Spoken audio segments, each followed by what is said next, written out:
Hello everyone, today we talk about Roman Florentia, ancient Florence, for our historical regional series that for central northern Italy in particular mostly revolves for medieval times around cities, and especially Florence, the cradle of humanism and of the Renaissance, a city that has impacted radically global political thinking, art, history, and that cannot be understood in its medieval history, however, without looking at the ancient roots. This is an exercise that I've done so far just for Milan. We talked a bit about what was going on in late antiquity for the other Italian city-states, because of course the origin of most of them, not all of them, and Florence is also not one of the single most important cities actually in Etruria back in the day. And this is interesting. We've seen it also for Siena months ago, but that of course in this European region take on an unavoidably important relevance as far as the continuity of classical antiquity in most, or at least much, of the political, military, and social identity of these centers. A topic that is very much underappreciated, especially because of the catastrophistic idea that we have of not much of the fall of the Roman Empire in itself, but in fact what this took the form of, especially in what continued to be the single most urbanized and in most ways advanced regions in Europe, right? When you habituate yourself to look at what happened afterwards that people often don't care about, you have a much better, a much more sobering idea of really how Western civilization really handled the collapse and managed to absorb also most of the same in the preservation and in the successful continuation of its local communities and their, of course, change, but also survival. And this is the truest, in fact, for the Mediterranean cities, but especially in the Italian peninsula. I plan to make, just as for Milan, usually I make one video per region or city, but these ones are more important. We've seen it with Milan. I made the Celtic Mediolanum, Roman Mediolanum, before passing to the earlier and later medieval Milan in two episodes each, right? And this is very important for Florence because also as far as as I was just saying, like the foundations, also just politically, infrastructurally, geographically of these communities, you can't really understand much of the Middle Ages if you don't see how the city came to develop where it did, what were the Roman vestiges that essentially kept, informing the development of these communities in the Middle Ages as well. And so this is so much crucial for a history like the Florentine one. And let's speak about the location first, because this is really bizarre in many ways. At least the area where Florence would come to develop is not exactly what you would imagine, like a prosperly open, dry, well inhabitable area, right? You may not actually even understand. And this is, of course, also a matter of, as we'll see now, not much of the ancient development, but especially the medieval one, and the political fragmentation of the same. In other words, geopolitics does not exist. And I have explained this a bit in the video about Siena, that also had some sort of less relevant importance actually in ancient times as a location, even less than Florence, and that instead grew to be the most important city in southern Tuscany later on, and one of major banking centers of Europe. Now, during the Quaternary period, like the plain that encompasses the territories of Florence, Prato, and Pistoia, these are other Tuscan towns. We will look at their history. So far, we covered just a bit of Florentine history, but for the original series, we talk Siena and Pisa. Right? We have to talk about Arezzo and Lucca, etc. So this plain, right, during the Quaternary was a lake, right, and it had essentially stagnated between the relief lines of the Albano mountain to the west and the Giovi one to the north, right. These are places that you can visit also in Florence. You get a beautiful overview of the city, and that they are basically absorbed into the suburbs, right. And the first hills of Chianti, even in the south, delimited this area.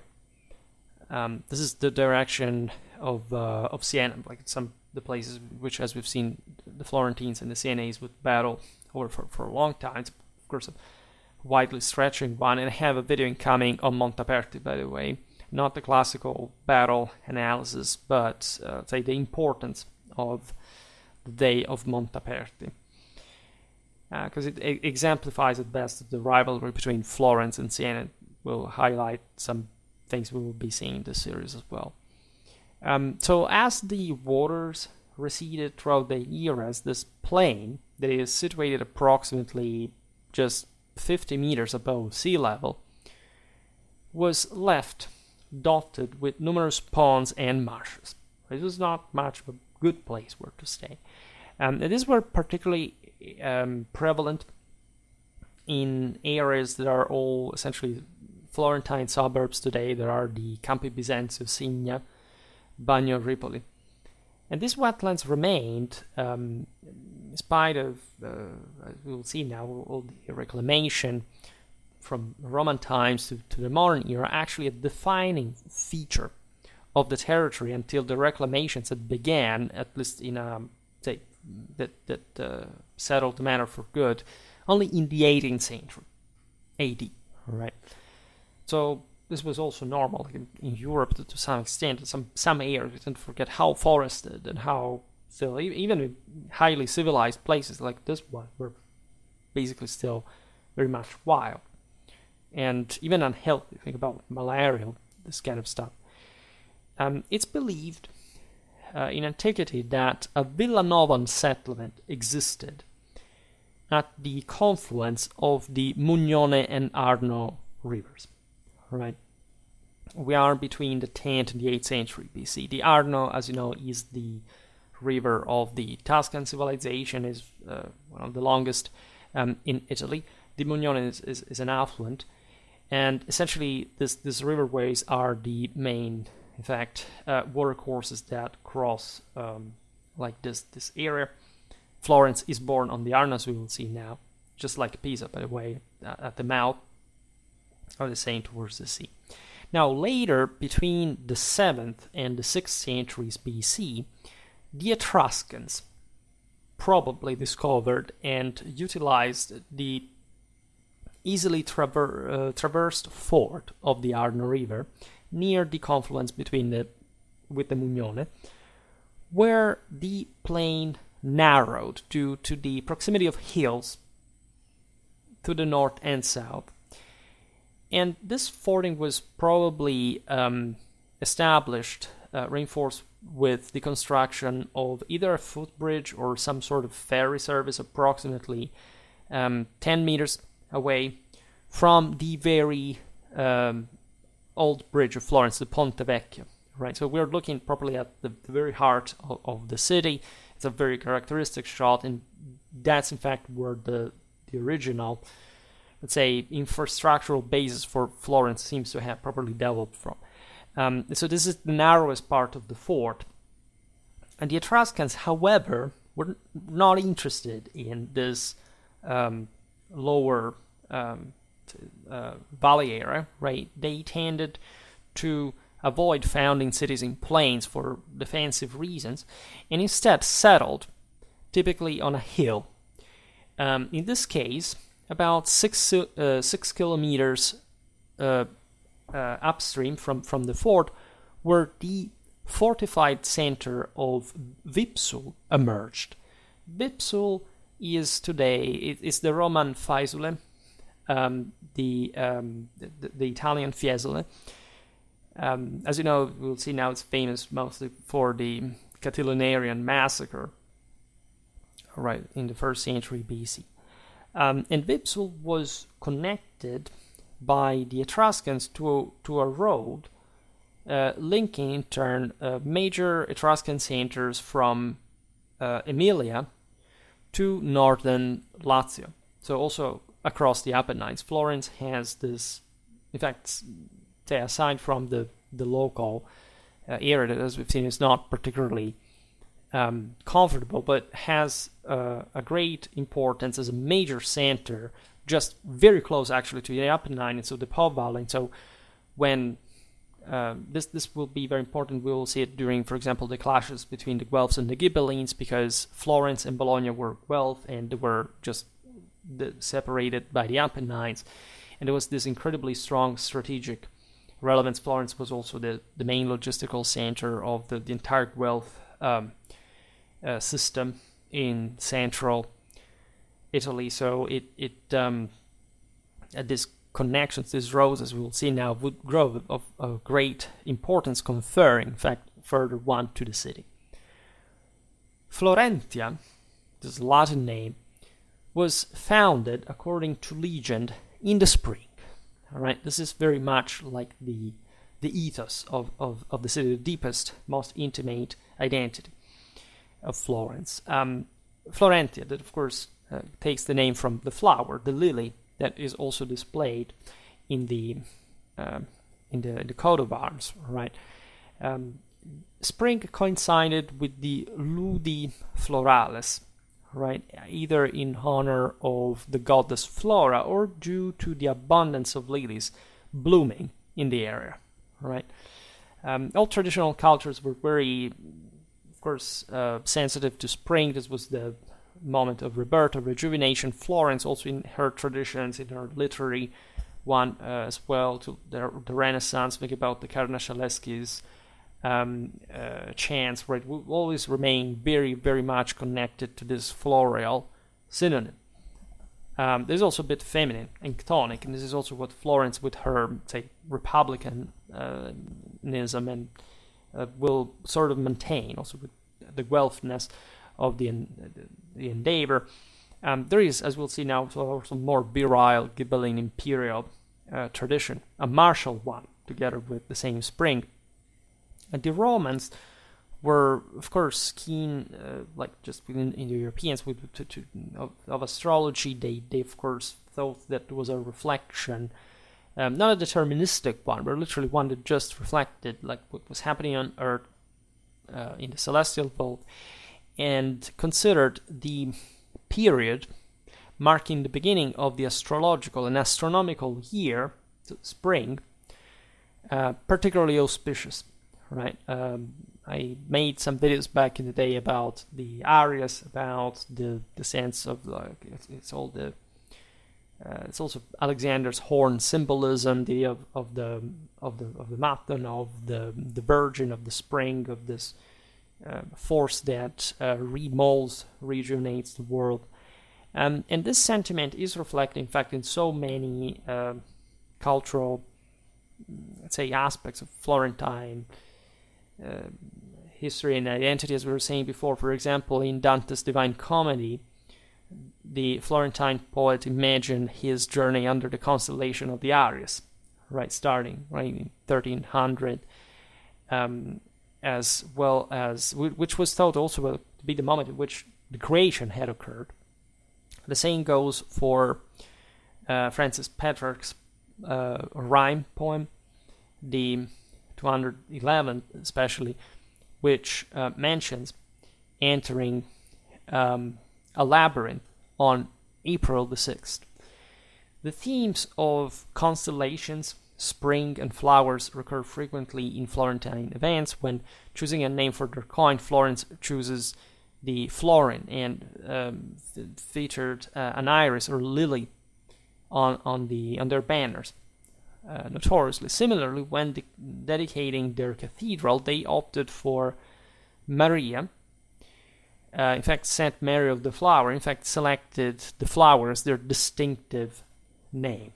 Right, so a deep symbolism there is. We should come back about the traditional meaning of and symbolism of plants, animals, etc., because they are much deeper than one usually realizes.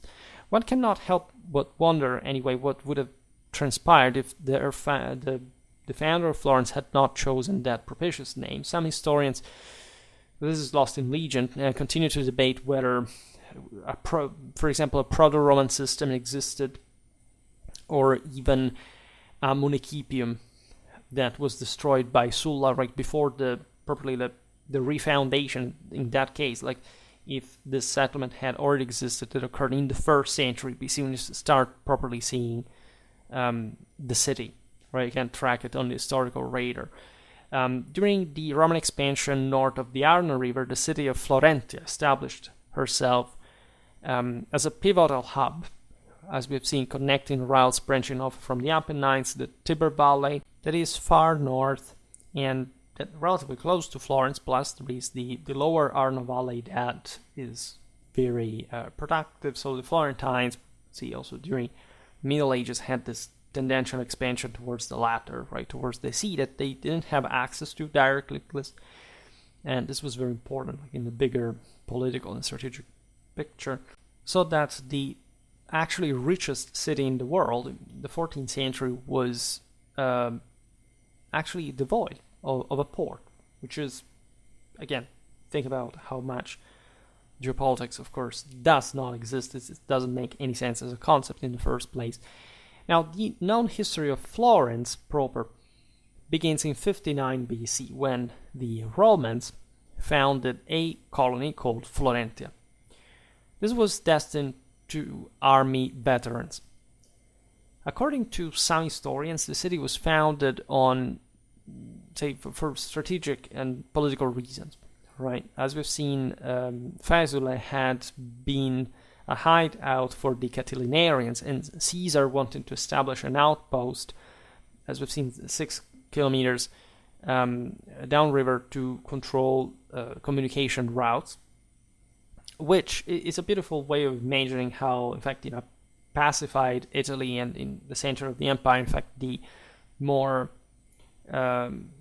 commercial reasons would prevail over the fortified hilltop ones.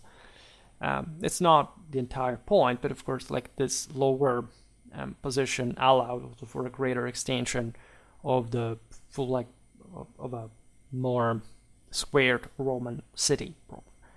And but we do not know, right? The 59 BC date is just traditionally attributed, right? The actual foundation of Florence may have actually occurred during the Augustan era, following the end of the civil wars and the reclamation of the territory.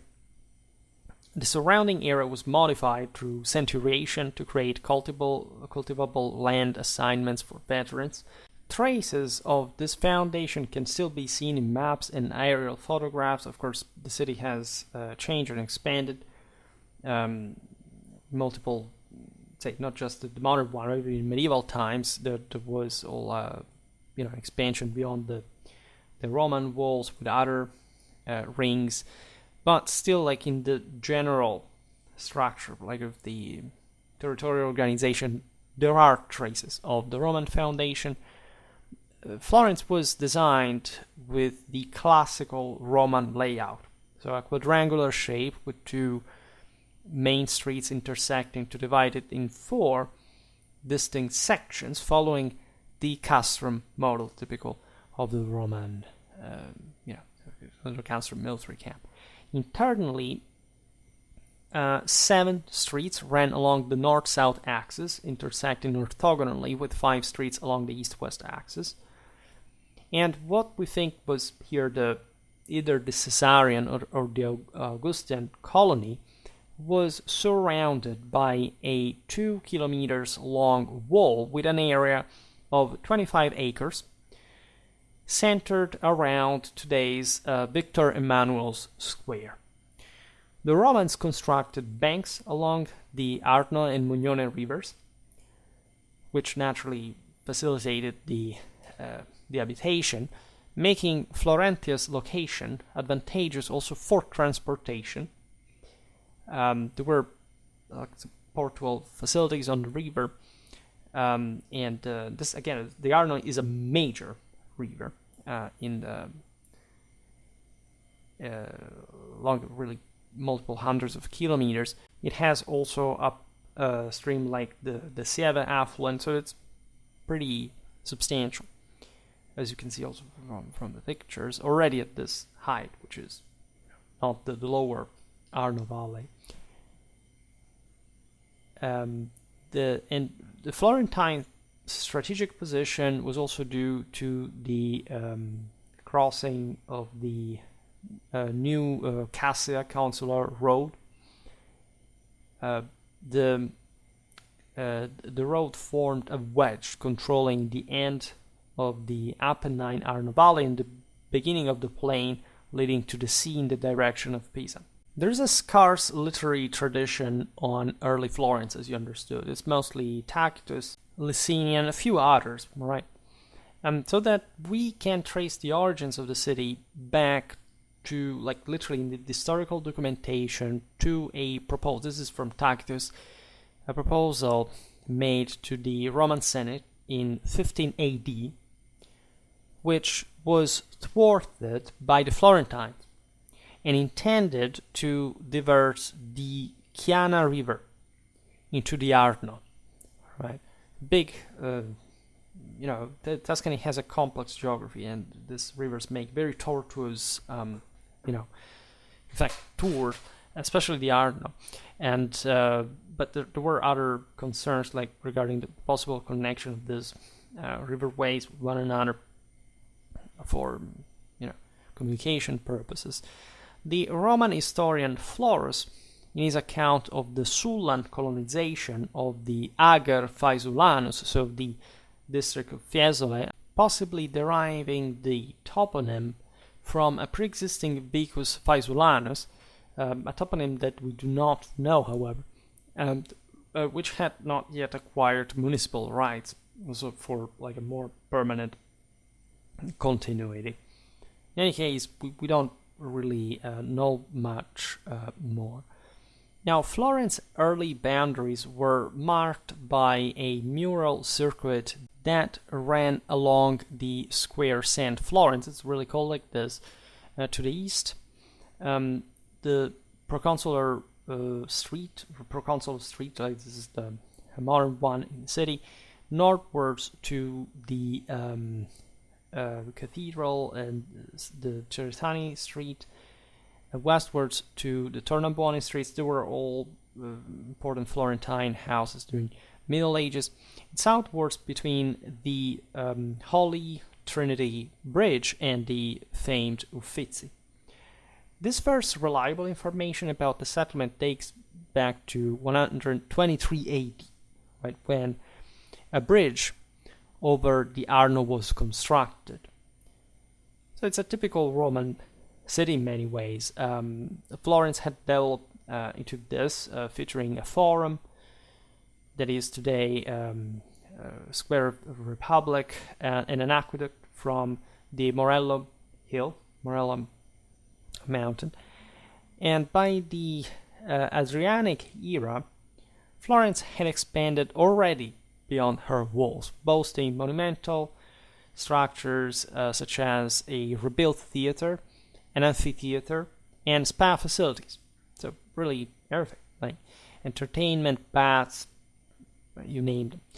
The city also had this important river port, as we've seen, facilitating the trade as far as Pisa. That was also, like, this were some of the major centers already. But as we'll see now, like, Florence wasn't this clamorously big center at that point.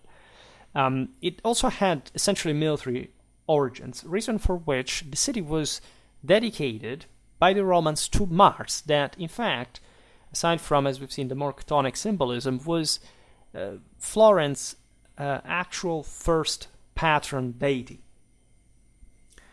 The outlines of the Roman city are still discernible in modern Florence maps. As we were saying, you look at the center of the city, the centered nucleus with all these perpendicular streets, like it's like a square, like a block where you can't see the Roman castrum. Right, we're talking about the Strozzi, Corso, and Speziali streets. These reflected the Cardo and the Decumanus, the two main streets that we know, cutting through the center from west to east. And so you have this quadrangle-shaped city surrounded by fortified walls with numerous towers, measuring approximately 1,800 meters on each side, and housing between 10 to 15,000 inhabitants. Florence's central squares had 4 gates, right, connecting, like again, with the openings at the end of the of the cross arms endings, some of which remained, by the way, in use until the very end of the Middle Ages. The continuation of the Cassia road from Arezzo to Bologna in 187 AD facilitated the growth of Florence, that up to that point had actually remained a relatively anonymous Etruscan center subordinated to Faesulae, which, as we've seen, dominated from the hill the Arno Valley. Right, the Florentine connections with Bologna, as we were saying before, were quite strong. That's when they are properly reinforced. Arezzo too is quite relevant because it also allows the passage into the marshes in Umbria in part, and Florence will be at war, as you know, with Arezzo intensely. The famous Battle of Campaldino, we'll see, perhaps not in the next episodes. I don't know. I think we'll stop around 1200, right? But it's one also the great struggles over these the spheres of influence, this various valleys and connections that the city required, like on the passes for controlling, of course, the trade routes and defending the upper hand fundamentally. In 285 AD, Diocletian establishes Florence as the seat of the corrector, that is to say, the official responsible for overseeing the entire region of Tuscia, solidifying Florence's strategic importance. Again, the Apennine passes, these are becoming ever more crucial for properly, like, now there have been civil wars, a 3rd century crisis. Armies have to cross Italy, unlike it had been the case for centuries before these upheavals. And so Florence acquires it gradually. Right, this was born as a subordinated center, another one, but gradually, a bit through trade, a bit through this renewed strategic relevance. It's because it had been connected to the Cassia and so had been more accessible than Faesulae, right? Faesulae, so that the thing had it's not deterministic at all. It's also at this point that merchants coming from the Levant brought various cults to Florence, including the one of Isis, but especially of Christianity from the 2nd century onwards. This was really normal. Christianity was also a city-based cult in many ways. There are no visible remnants of the Roman period in Florence. This is something that can strike about some Italian cities. In other ways, it's that it's the medieval city that we lack. It really depends. Rome, for example, had in medieval times a completely different face. That the Renaissance sort of arrived later in Rome. Like Florence is the capital of the Renaissance in the 15th, Rome during the 16th. Reshaped the city in other ways. Florence was also, like we we said that was not the richest city in the world, but literally her inhabitants were the richest per capita in the world. It's been estimated that the well-being the Antonine Romans enjoyed was re-achieved after the fall of the Roman Empire for the first time by Florence during the 13th, the 14th century.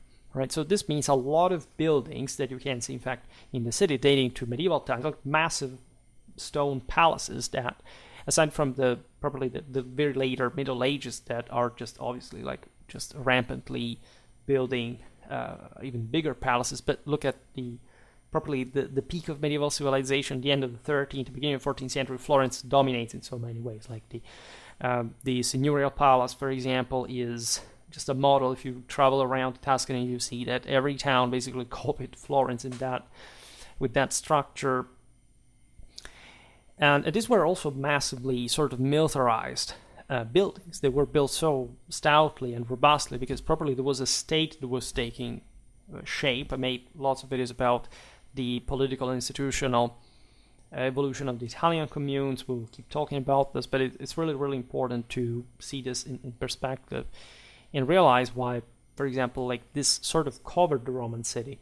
You also have to take into account, as we will see now, the late antique migration era distractions, but it's fair to say that medieval Florence built upon and expanded the Roman city, often overlapping with it, right? And as we'll see in late antiquity, there is actually a lot of constructions, in spite of raids, invasions, something like so. This tells you also how rich this place has actually remained all along. Even today, remnants of ancient structures, of course, continue to emerge from beneath the surface. It's delicate because, again, there is all the city below. This is a problem. Think about Venice, literally built on water, and Rome, where every step of the way you have to build, I don't know, a subway like you have to stop because there is not just stuff, but a lot of stuff, right, of incredible historical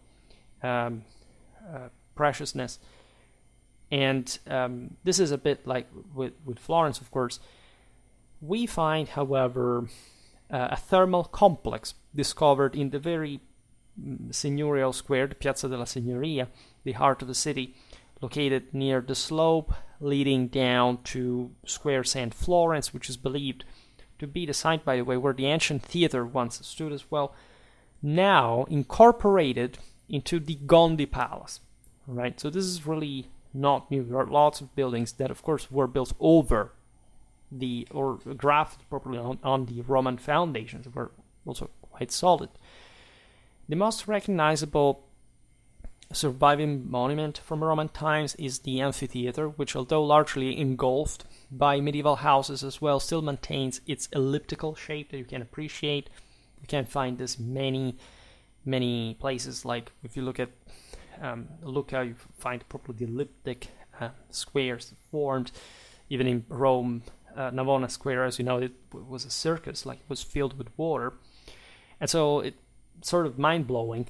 Because they make now battles there, but so it was. So that's how the city sort of reshaped.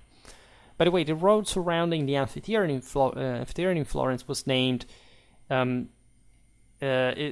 was named in the past Via Torta, which refers to the crooked course of the same, like it's sort of a twisted street, because it followed the elliptical perimeter of the amphitheater.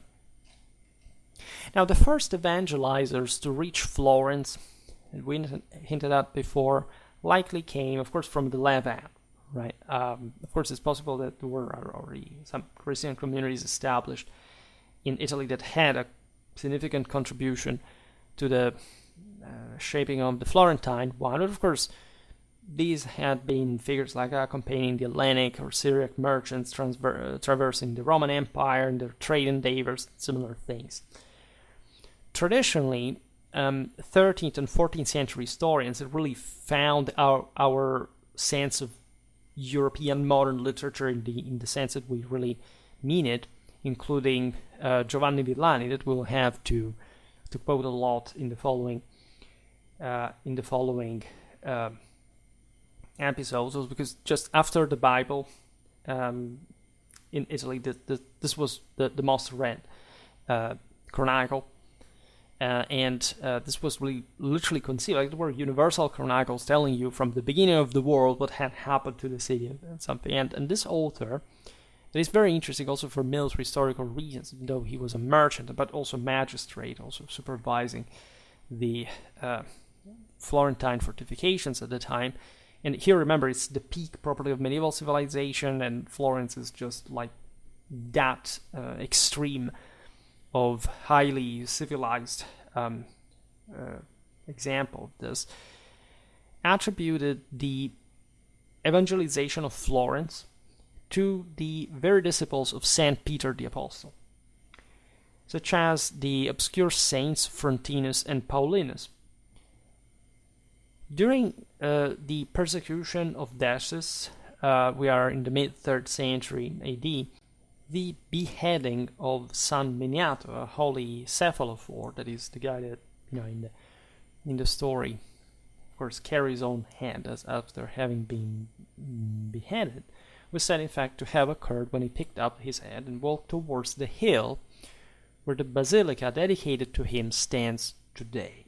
Right, San Miniato is a very famous Tuscan saint. There is also a town called San Miniato, by the way, and this is part of the local Geist, I'd say. Although, of course, these legends are very geographically spurious, like they lack historical evidence.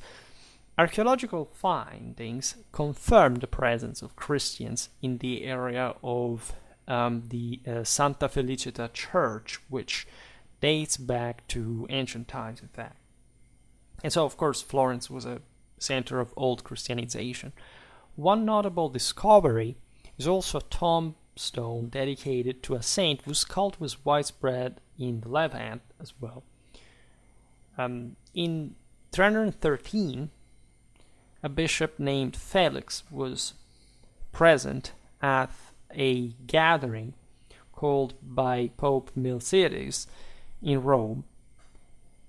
So, of course, there is some early involvement of Florence in the ecumenical, like in the papal policy. The limits of the same Roman district, of the city of Florence overlap with the one of the diocese that is established.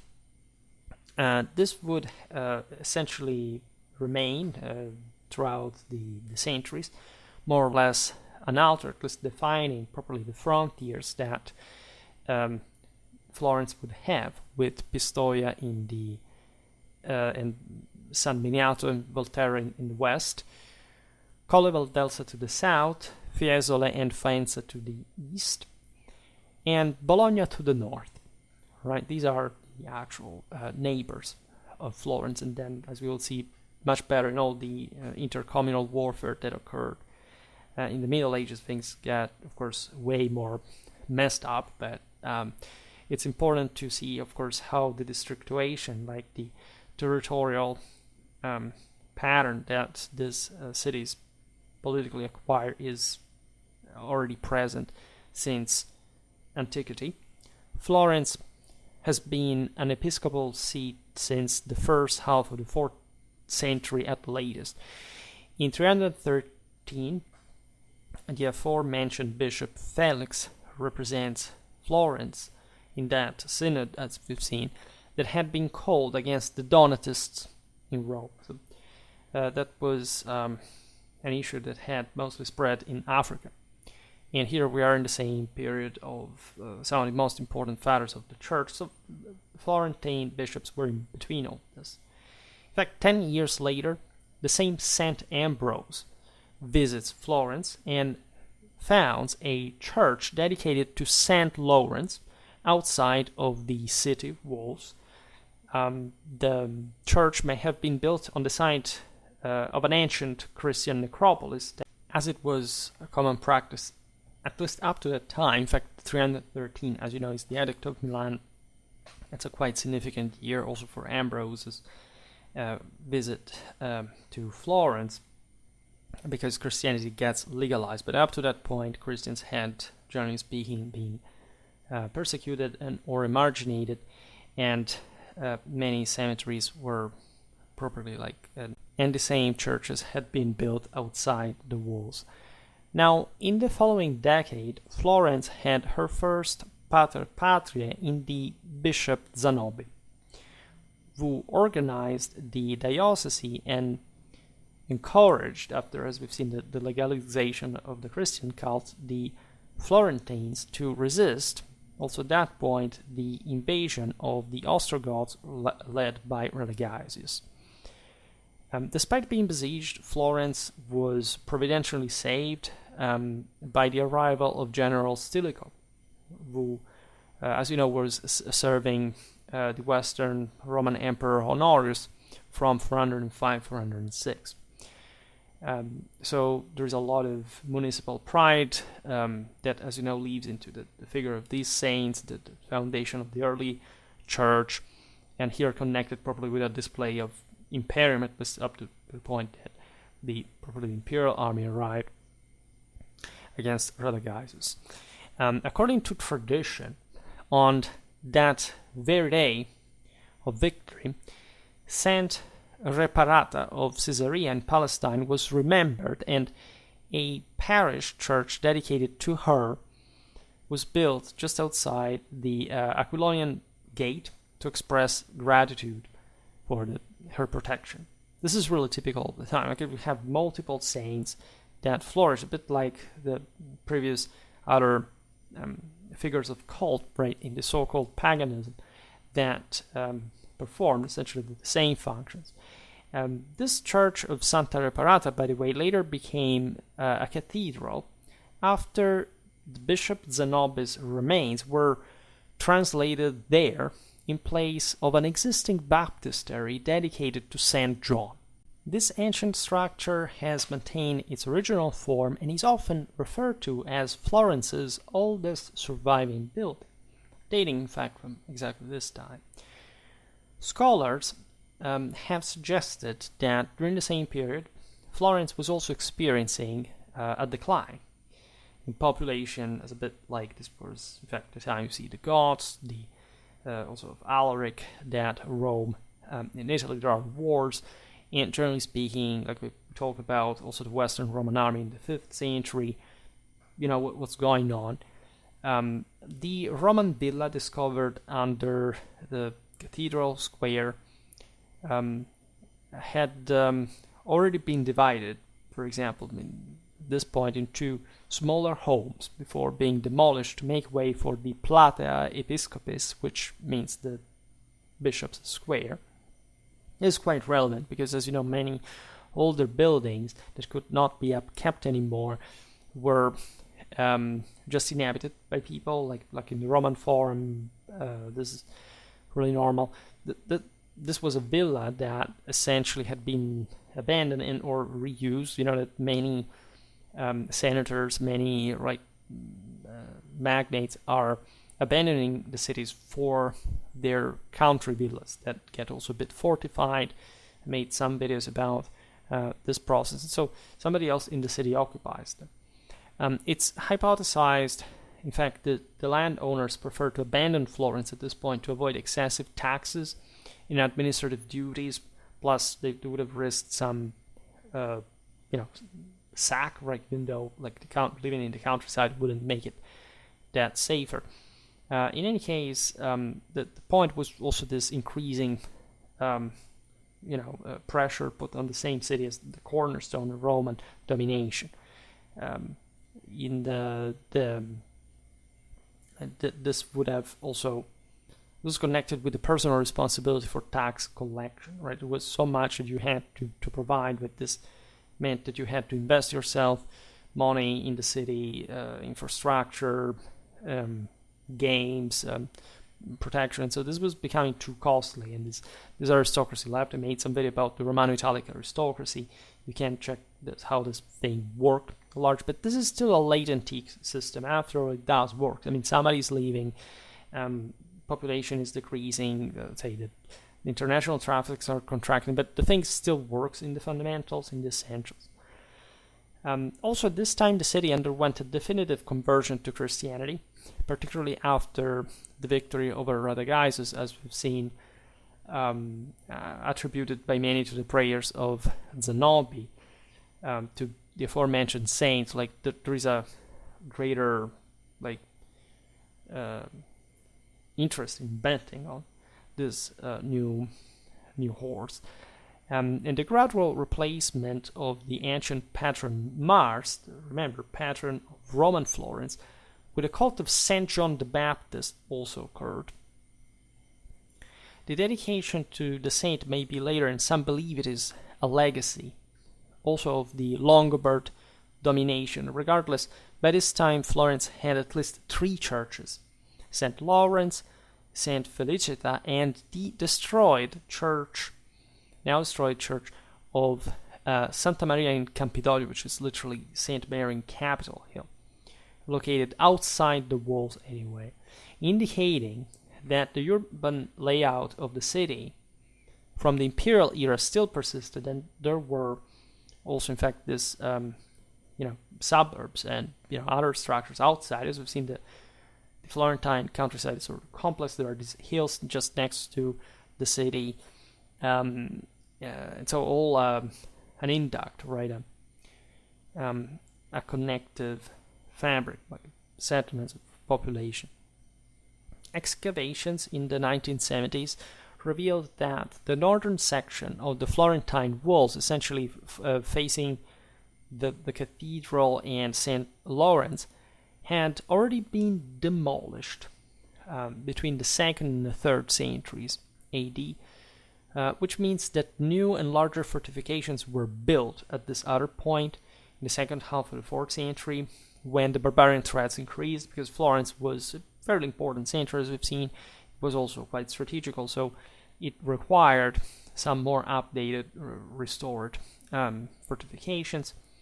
The baptistry, that is Florence's most disputed monument in terms of dating, and that, as you know, is just most famous because of the later medieval exceptional art and cultural legacy. It's one of the single most important buildings in the entire globe, was previously believed to be from the early Christian era, but also recent excavations have shown that its foundations were actually 2 meters above the Roman pavement level.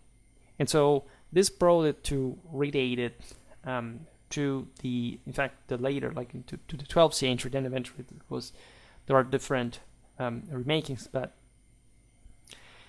it's believed now to be a medieval thing. Also, we don't know too much about many other buildings around, how the whole thing was also Roman time, but that seems acquired. This seems further confirmed by the fact that outside the baptistry, Roman waste materials were found. For example, there is the naumachia near the south door, and 2 first century sarcophagi that were previously housed within the church, but now are on display at Museo dell'Opera of the cathedral, right? And this of course, we'll partly see how these other buildings were constructed over the centuries.